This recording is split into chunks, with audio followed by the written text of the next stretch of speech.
Kami bersyukur pagi hari ini Tuhan beri kesempatan bagi kami untuk belajar sebagian dari firman. Karena itu kami mohon supaya Tuhan menerangi hati dan pikiran kami, supaya kami sungguh mengerti dan melakukan dalam kehidupan kami. Nama Yesus kami ucap syukur dan berdoa. Amin. Salam.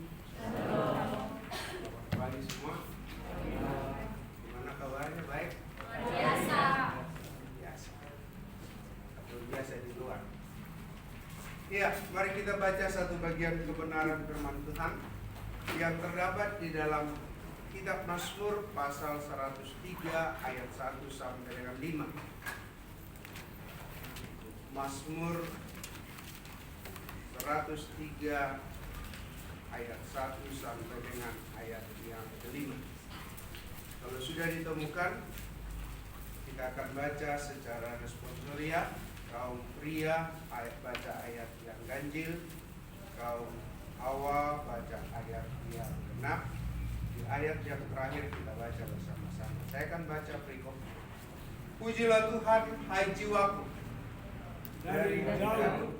Pujilah Tuhan, hai jiwaku. Pujilah namanya yang kudus, hai segenap batinku. Pujilah Tuhan, hai jiwaku, dan janganlah lupakan segala kebaikannya. Dia yang mengampuni segala kesalahanmu, yang menyembuhkan segala penyakitmu. Dia yang menebus hidupmu dari lubang kubur, yang memahkotai engkau dengan kasih setia dan rahmat. Dia yang memuaskan hasratmu dengan kebaikan, sehingga masa mudamu menjadi baru seperti pada Raja Dawud. Sedemikian jauh pembacaan firman Tuhan untuk kita pagi hari ini. Yang berbahagia adalah mereka mendengarkan firman Tuhan dan melakukan dalam seluruh kehidupan. Saudara-saudara yang saya kasih dalam Tuhan Yesus, saya kira kemarin di awal September isu BBM itu cukup menarik. Ketika saya pulang, semua pom bensin penuh, antri kemana-mana. Tetapi ternyata tidak jadi naik tanggal 1. Tapi tiba-tiba tanggal 3 hari Sabtu naik. Maka semua orang kaget. Tapi saudara-saudara yang punya kendaraan, mobil atau motor, saya kira tak kalah kita mengisi BBM kemarin itu, kira-kira ada yang mengejutkan? Sangat mengejutkan. Saya biasa setiap hari Senin saya isi 205 di pom bensin yang di Bekasi Barat sana. Itu full, mentok. Tapi tadi saya isi 200, tahu-tahu hanya 2 balok hilang. Pikir saya, oh iya. Secara tidak sadar kira-kira apa yang muncul di sini? Pasti kita mengeluh, betul? Pasti mengeluh. Gak ada itu yang bilang, puji Tuhan bensin sudah naik. Ada? Pak Martin ngomong begitu atau Pak Wikan?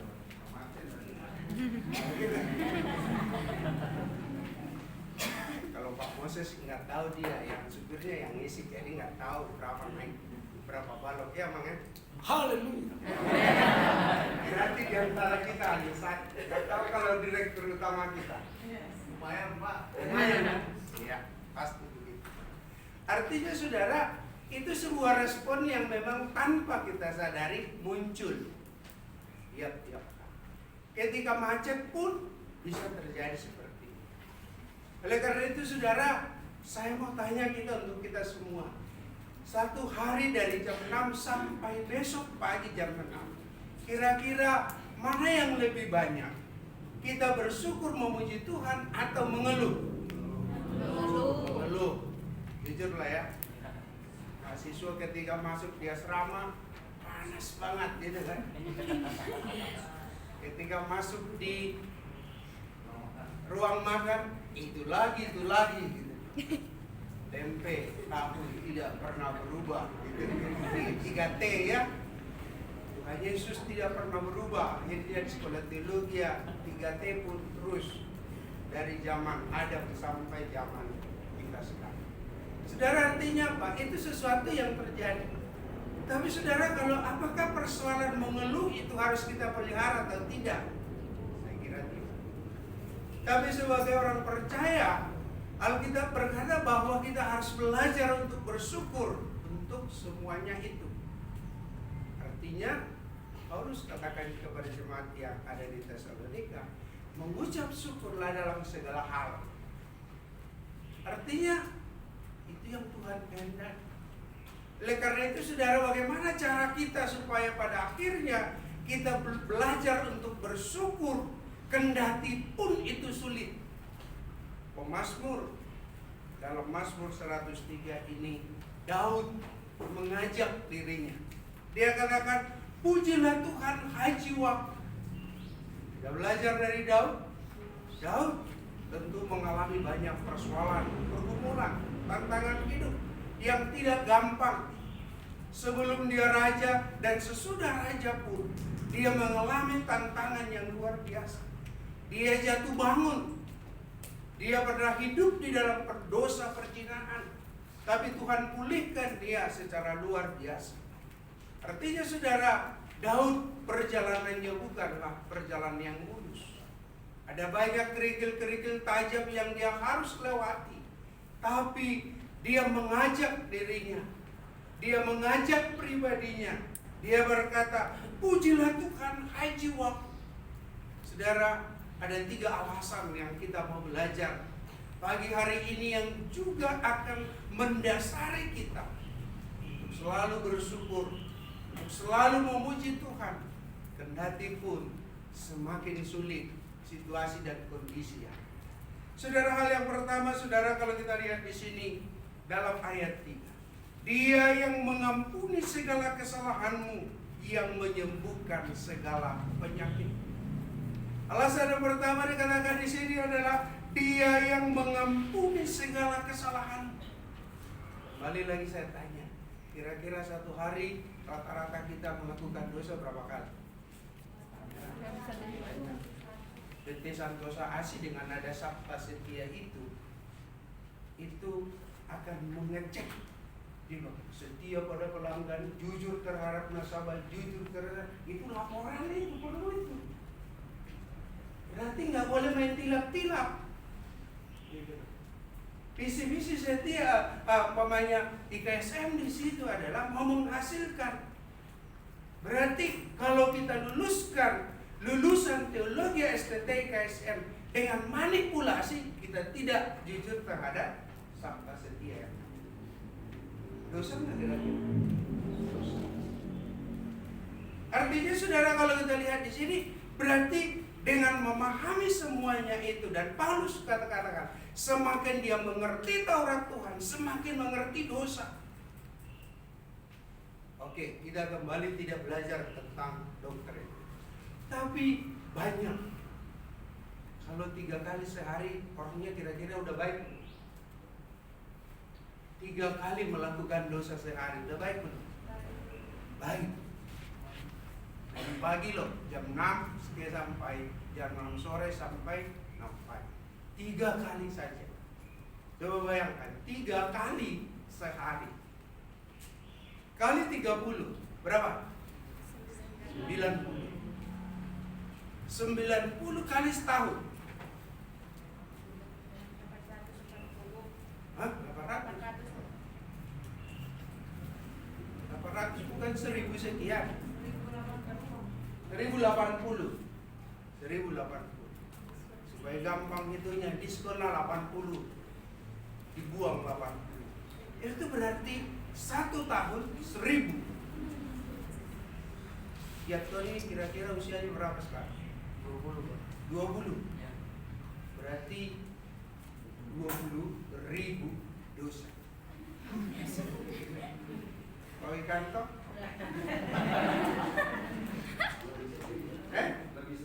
Lebih sedikit.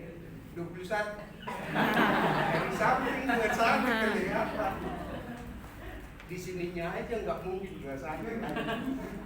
51 atau 50 sekian. 50.000. Kira-kira kalau orang tua siapa di sini yang tukang kredit? Nggak ada, nggak ngaku itu. Kalau coba 50.000, mungkin setebal ini kalau dicatat. Bayangkan. Itu yang kita lakukan. Tapi saudara apa? 50.000. Usia saya sekarang 54. Jalan 54.000. Tapi Alkitab katakan apa? Dia yang mengampuni segala dosamu. Alkitab katakan Tuhan menyatakan tetelestai, selesai. Dan Tuhan mengubur itu sampai kubur yang paling dalam. Kedalaman laut paling dalam. Tuhan buang itu jauh-jauh. Sejauh timur dari barat. Demikian dijauhkannya pelanggaran kita semua. Artinya apa? Selesai. Saudara-saudara, kalau kita kembali ke tata korban dalam PL, setiap kali orang berdosa harus mempersembahkan korban. Berapa banyak korban yang harus kita lakukan? Akhirnya apa? Kita akan rugi terus di situ. Tapi Alkitab katakan di sini bahwa Dia yang mengampuni segala dosamu. Artinya itu sebuah ucapan syukur yang luar biasa. Kenapa Daud berkata, pujilah Tuhan hai jiwaku. Karena apa? Ketika Daud jatuh berzina dengan Betseba, Tuhan mengampuni dia. Dan Tuhan tidak mengingat segala dosa. Manusia boleh mengingat segala pelanggaran teman-teman kita, kesalahan orang lain. Tapi Tuhan mengampuni dan menguduskan, menyucikan kita dari segala pelanggaran. Itu saudara ucapan syukur, pujian yang terus kita naikkan kepada Tuhan yang tidak habis-habis. Yang tidak habis-habis. Karena apa? Dosa itu dibilang melenceng, tidak kena sasaran. Jadi kalau mau tembak, ya untungnya berada dengan sambung kena sasaran gitu. Tapi dosa itu melenceng, tidak kena sasaran. Jadi ada banyak hal yang salah kita lakukan dalam kehidupan. Tapi kendati pun seperti Tuhan mengampuni. Yesaya dikatakan, sekalipun merah seperti keris akan menjadi putih seperti salju. 1 Yohanes 1 ayat 9 katakan, jika kita mengaku dosa kita, maka Ia adalah setia dan adil, sehingga Ia menyucikan segala dosa. Artinya saudara, Tuhan selesai. Jadi ini yang mendasari kita. Kenapa kita bersyukur dan memuji Tuhan? Alasan yang pertama, Tuhan mengampuni segala dosa. Yang kedua, Dia yang menebus hidupmu dari lubang, yang memahkotai engkau dengan kasih setia dan rahmat. Dia yang menebus hidup. Saudara, seharusnya kita layak harus terpaku di kayu salib karena pelanggaran kita. Tapi Tuhan menggantikan kita di kayu salib. Dan Alkitab katakan dibayar bukan dengan emas atau perak, tapi darah Yesus Kristus. Artinya nilai kehidupan kita senilai dengan pengorbanan Kristus di kayu salib. Kalau manusia atau di umum katakanlah orang menilai kita lewat prestasi kita, lewat apa saja yang ada pada kita. Tapi Kristus menilai kita dengan nyawa yang harus terhilang di kayu salib. Saudara-saudara, itu berarti apa? Kita perlu bangga dan bersyukur kepada Tuhan. Karena siapa diri kita sebenarnya di hadapan Tuhan. Mungkin orang lain tidak perhitungkan kita, orang lain tidak menganggap kita. Tapi sesuatu yang sangat berharga, Kristus mati untuk saudara. Itu ucapan syukur yang luar biasa. Dunia boleh tidak menghargai kita. Keluarga mungkin merasa melecehkan kita. Tapi sesuatu yang luar biasa, Tuhan mati untuk kita. Dan saudara, sebagai hamba Tuhan, Tuhan pilih. Tuhan libatkan kita dalam sebuah proyek yang besar. Untuk apa? Untuk mewartakan kabar ini kepada setiap orang di seluruh dunia. Luar biasa. kita diangkat menjadi apa? Wakil. Surat Kristus, duta-duta Kristus yang harus hadir di tengah-tengah dunia. Ketika seseorang diangkat menjadi duta, saya kira bangga. Tapi kita ini duta Kristus yang mau menyatakan kasih Kristus kepada setiap orang dimanapun kita berada. Jadi saudara, mari kita hargai predikat itu. Mari kita hargai dan kita junjung predikat itu. Supaya apa? Dimanapun kita berada, itu selalu menolong dan menghargai. Kita menghargai semua. Dan yang terakhir saudara, kalau kita lihat di sini ayat 5, Dia yang memuaskan hasratmu dengan kebaikan, sehingga masa mudamu menjadi baru seperti burung raja malam. Memuaskan hasratmu lebih daripada kebaikan. Saudara, bicara tentang kepuasan, saya kira sulit orang untuk puas.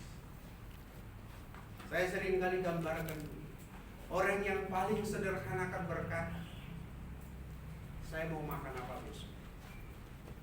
Orang di atasnya akan berkata, saya mau makan di mana. Kalau tadi mau makan nasi atau jagung atau katakanlah ubi dan segala macam. Orang di atasnya berkata, saya mau makan di mana. Warsun, warteg, KFC dan segala macam. Artinya bingung dia menentukan. Tapi orang yang paling di atas akan berkata begitu, siapa yang mau saya makan besok? Coba, siapa yang mau saya makan besok? Artinya dia nggak ada kepuasan terjadi. Tidak ada kepuasan. Kenapa terjadi korupsi? Karena tidak ada kepuasan. Kenapa terjadi penyelewengan? Karena tidak adanya kepuasan. Tidak belajar bersyukur untuk segala sesuatu. Tapi Alkitab katakan, Dia yang memuaskan hasratmu dengan segala kebaikan. Artinya, di dalam Dia, di dalam Yesus itu kita merasa bersyukur dan memuji Tuhan atas segala kebaikan yang ada. Itu yang akhirnya apa? Menolong kita untuk bersyukur dan memuji Tuhan di dalam seluruh kehidupan. Saudara-saudara yang saya kasih dalam nama Yesus, 3 hal ini penting bagi kita untuk mendasari kita untuk selalu bersyukur kepada Tuhan atas segala sesuatu. Saudara-saudara yang saya kasih dalam Tuhan Yesus, memang kalau kita hanya melihat orang lain di atas kita yang lebih hebat dari kita, maka sering kita mulai apa? Seringkali kita lupa bersyukur kepada Tuhan. Tapi kalau saya selalu berkata begitu, kalau ketika saya mulai untuk sulit bersyukur, saya kadang-kadang pergi ke rumah sakit, saya hanya lewat begitu saja. Ada banyak orang di situ yang susah untuk hidup, mau bernapas pun susah. Tapi kok saya diberi napas kehidupan, itu berarti menolong kita untuk bersyukur kepada Tuhan. Jalan kemana-mana yang mungkin jauh lebih sulit daripada kita, membawa kita untuk bersyukur kepada Tuhan. Karena itu jangan sering melihat ke atas, lihatlah ke bawah, supaya menolong kita untuk bersyukur di dalam segala sesuatu. Saudara-saudara yang Tuhan Yesus kasih, 3 hal ini yang menolong kita. Kalau kita sadar bahwa Tuhan memberi pengampunan, Tuhan menebus kehidupan kita, memahkotai kita dengan sesuatu yang luar biasa, itu yang menolong kita untuk bersyukur, memuji Tuhan. Sehingga Paulus katakan dalam 1 Tesalonika, bersyukur dalam segala sesuatu, karena itulah yang mengakhiri. Karena dengan mengeluh, saudara, tidak ada solusi. Tidak ada solusi. Itu membuat akan semakin sakit. Tapi belajar, memang bersyukur itu sangat sulit. Saya sering kali katakan kalau di keluarga, di jemaat, Benarlah pemazmur kata, ajarlah kami menghitung hari-hari kami sedemikian rupa, sehingga kami beroleh hati yang bijaksana. Mari kita selalu menghitung anugerah berkat-berkat di dalam kehidupan kita, sehingga kita semakin mampu menaikkan ucapan syukur, dan kita semakin hari semakin bijaksana. Bila Tuhan menolong kita belajar dari Daud dalam situasi apapun, bukan hanya yang baik, tapi kesulitan, persoalan, tantangan yang ada. Tapi di tengah-tengah kondisi seperti itu pun, Daud berani berkata kepada dirinya, pujilah Tuhan hai jiwa, karena terlalu baik Tuhan di dalam kehidupan. Amin. Kami bersyukur untuk firman-Mu yang singkat yang kami renungkan di pagi hari. Biarlah Tuhan terus menolong dan memberkati kami di tengah-tengah situasi kondisi yang tidak menentu.